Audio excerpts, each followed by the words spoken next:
So, dito po tayo sa tapat po ng simbahan na yan, nasa likod po namin.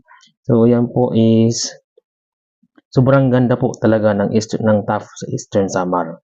Ayan, so dito naghahanap po tayo ng makakainan kasi nga gutom na kaming dalawa. Ayan.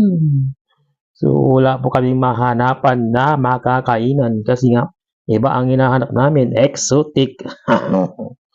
So, ayan guys, so ipakikita ko lang po sa iyo kung ano po yung mga nangyayari sa daan.